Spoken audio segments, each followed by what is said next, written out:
Hai, apa kabar? Nama saya Nico Omediongkere, VP Research and Analysis di PT Valbury Asia Futures.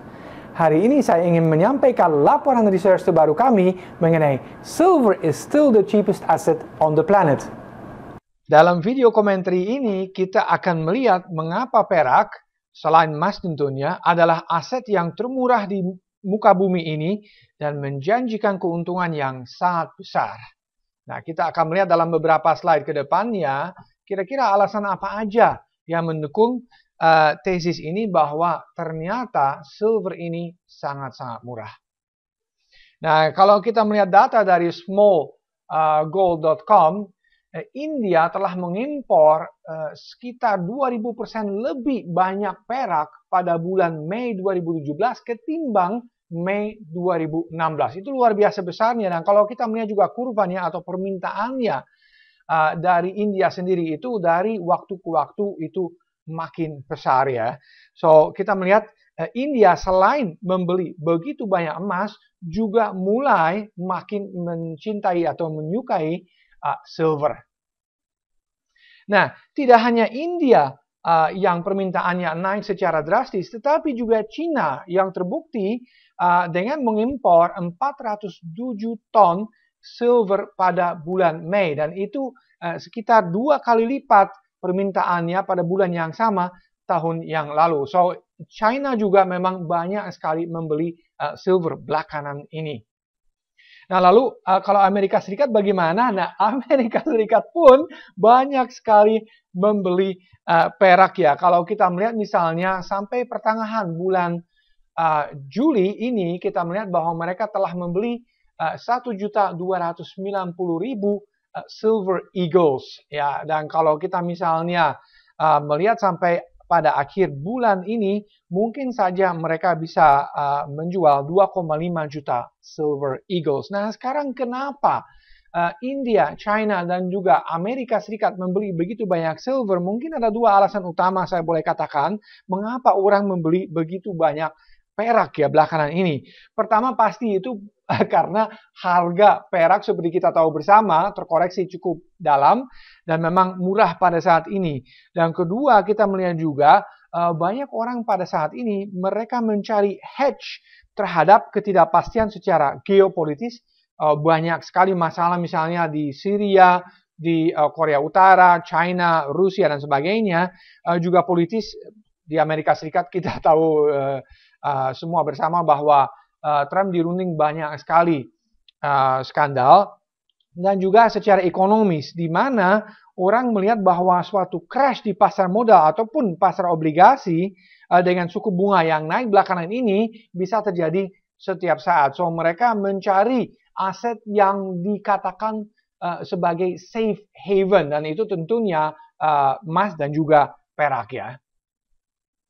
Nah, kalau kita melihat dari sisi supply atau persediaan bagaimana, nah ini sesuatu yang sangat penting menurut saya karena ini merupakan data yang menunjukkan bahwa mungkin saja produksi perak telah mencapai puncaknya di seluruh dunia.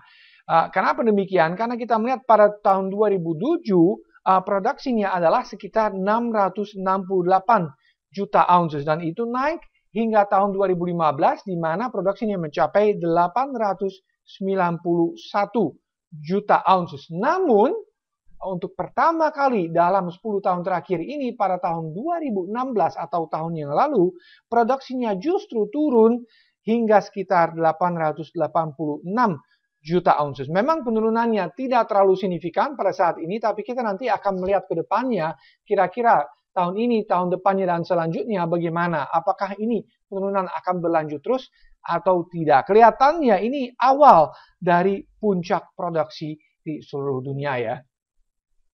Nah lalu kalau kita melihat juga defisitnya secara fisik, di pasar fisik bagaimana? Nah kita melihat dengan seksama bahwa dari tahun 2000 atau sejak tahun 2000, pasar perak fisik kebanyakan mengalami defisit di mana produksinya tidak cukup untuk memenuhi permintaannya ya. Juga 4 tahun terakhir ini kita melihat bahwa pasar perak fisik mencapai defisitnya ya. So seringkali pasar perak mengalami kekurangan supply, dan itu tentunya tidak bisa berlangsung terus tanpa harga itu pada akhirnya naik ya. Nah, kalau kita melihat juga efek musiman, ini juga sangat penting, di mana harga perak itu punya pola atau kecenderungan, di mana harga perak itu beberapa bulan tertentu itu cenderung naik, dan beberapa bulan tertentu cenderung turun. Nah, kita melihat secara historis, koreksi yang paling besar terjadi bulan Juni. Dan kita melihat juga tahun ini, itu pun terjadi lagi, di mana pasar perak itu mengalami koreksi yang cukup dalam. So, ini sebetulnya peluang menurut saya untuk membeli di harga yang lebih rendah. Bukan saatnya untuk panik dan menjual perak. Jadi, investor retail itu seringkali kalau melihat harga turun, itu justru mereka panik dan jual. Tetapi seharusnya sebaliknya. Di mana koreksi di harga perak ini dimanfaatkan. Ya, karena kita melihat juga biasanya secara historis setelah koreksi ini terjadi, pasar perak itu naik sampai akhir tahunnya. Nah, lalu kenapa orang juga mulai begitu banyak membeli peraknya? Ini salah satu alasannya, di mana kita melihat sebelumnya pada awal 2016 ketika Dow Jones Industrial Average atau bursa saham di Amerika Serikat itu turun sekitar 2000 poin. Nah, kita melihat bahwa pada saat itu, pada saat yang bersamaan boleh dikatakan gold and silver itu naik 15%. Nah, berhubungan valuasi di bursa saham Amerika Serikat pada saat ini begitu tinggi, suatu koreksi yang dalam perlu diwaspadai menurut saya. Nah, artinya apa? Artinya adalah bahwa ada kemungkinan yang sangat besar pelaku pasar switching aset mereka dari saham ke logam mulia, ya, tentunya emas dan perak, apabila terjadi koreksi lagi di bursa saham. Nanti mungkin di video komentari selanjutnya saya akan membahas bursa saham di Amerika Serikat dan juga di Indonesia, dan saya akan menunjukkan bahwa valuasi ini memang sangat mahal di bursa saham pada saat ini, dan memang koreksi bisa terjadi setiap saat ya. Kalau itu misalnya terjadi, biasanya pada umumnya akan terjadi kenaikan di harga gold and silver. Kenapa demikian? Karena orang akan mencari hedge ya terhadap ketidakpastian di bursa saham. Nah, sekarang juga kalau kita melihat harga perak, apakah valuasinya sebetulnya murah atau cenderung mahal? Nah, kalau kita melihat dari chart ini, perak tidak hanya sangat undervalued. Nah, undervalued artinya apa? Diberangkatkan di bawah nilai intrinsiknya pada saat ini, tetapi pada saat yang sama, upside-nya juga sangat menggiurkan. Nah, kalau kita melihat misalnya harga perak pada tahun 1980, kalau kita menyesuaikan puncaknya pada saat itu dengan inflasi selama 37 tahun terakhir ini, harganya pada saat itu sebetulnya $606.30 per troy ounce. Artinya, kalau misalnya harga pada saat ini ya yang berada di sekitar $16 per troy ounce, ya naik ke level itu berarti itu suatu kenaikan sebesar 3.575% atau dengan kata lain kenaikan sebesar 35 kali. Nah, mungkin Anda pada saat ini mengatakan, itu tidak mungkin akan terjadi, di mana harga perak akan naik sebegitu banyak, tapi nanti di slide berikutnya saya akan menunjukkan bahwa itu mungkin saja akan terjadi.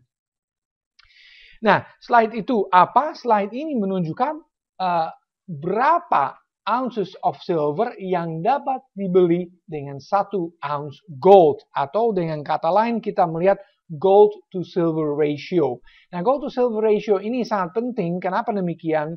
Karena kalau rasio ini turun, itu artinya logam mulia cenderung menguat, dan kalau sebaliknya tentunya kalau misalnya rasio ini naik, itu artinya logam mulia cenderung melemah, dan itu tentunya kita tahu bersama dari sekitar tahun 2011 di mana harga emas mencapai puncaknya sampai tahun 2016 itu harga emas cenderung turun ya. So sekali lagi gold to silver ratio ini penting untuk melihat arah atau kecenderung pergerakan harga emas maupun perak ya. Nah, setelah mencapai puncaknya di atas 80 di sini rasionya pada awal tahun 2016 kita tahu bersama bahwa logam mulia kembali menguat. ya dalam wave 1. Nah, ini juga bisa diterapkan Elliott Wave Theory ternyata. Lalu ada koreksi sedikit di logam mulia, kita melihat setahun terakhir ini, dan ini membentuk wave 2 ya. So, karena rasio ini masih sangat tinggi, saya memperkirakan bahwa nanti kita akan turun, atau dengan kata lain, logam mulia akan kembali menguat. Nah, turun sampai kemana? Setidaknya sampai rasio yang tercapai pada bulan April 2011 di 32,4. Dan bahkan saya tidak akan terkejut kalau misalnya rasio ini turun sampai 15 terhadap 1 atau level 15 yang tercapai pada tahun 1980. Nah, kalau kita misalnya ambil contoh yang tadi, kalau misalnya silver mencapai $600 per troy ounce, kalau misalnya rasionya 15, berarti emas akan mencapai $9.000 per troy ounce. Dan saya pernah mengatakan di video komentar sebelumnya mengenai emas bahwa saya tidak akan terkejut kalau misalnya emas itu naik sampai 10.000. So, kalau perak naik sampai $600 per troy ounce, well, it's possible. Karena di rasio 15, emas akan mencapai 9.000 ya. Nah, sekarang kenapa saya begitu optimis mengenai pasar perak pada saat ini? Karena spekulasi itu sangat rendah pada saat ini. Jadi kebanyakan investor retail atau spekulator itu sangat pesimis terhadap harga perak. Kenapa demikian? Karena mereka hanya punya net buy sebesar 9.000 ya, atau 9.000 kontrak yang terbuka sebagai posisi beli. Jadi spekulator atau investor retail kini malahan mempunyai net long position atau tadi saya katakan atau posisi beli yang lebih kecil kalau kita memperhatikan ketimbang akhir bear market perak pada akhir tahun 2015 ya. Kita melihat pasar perak mencapai low-nya di akhir tahun 2015, awal tahun 2016, dan pada saat itu mereka masih punya net buy atau posisi beli sebesar 20.000 kontrak, tapi sekarang malah lebih kecil, hanya 9.000 kontrak. Nah, ini tanda yang sangat bullish karena ketika kebanyakan spekulator atau investor retail pesimis seperti saat ini terhadap suatu aset, dalam hal ini perak, itulah saatnya untuk membeli aset tersebut. So, sekali lagi juga ini benar-benar saatnya untuk beli perak ya. Nah, ini sekali lagi kita melihat di mana investor retail makin pesimis terhadap perak, tetapi commercial, seperti saya pernah sebelumnya juga mengatakan, commercial itu siapa? Itu bank maupun perusahaan tambang besar, atau yang sering juga disebut smart money, karena mereka kebanyakan benar posisinya, mereka makin bullish atau makin optimis mengenai harga perak ya. Dan kita melihat sekali lagi juga spekulator itu sangat rendah ya. Mereka hanya bullish sebesar 53%. Dan ini juga menunjukkan bahwa pesimisme ini justru merupakan tanda untuk membeli perak.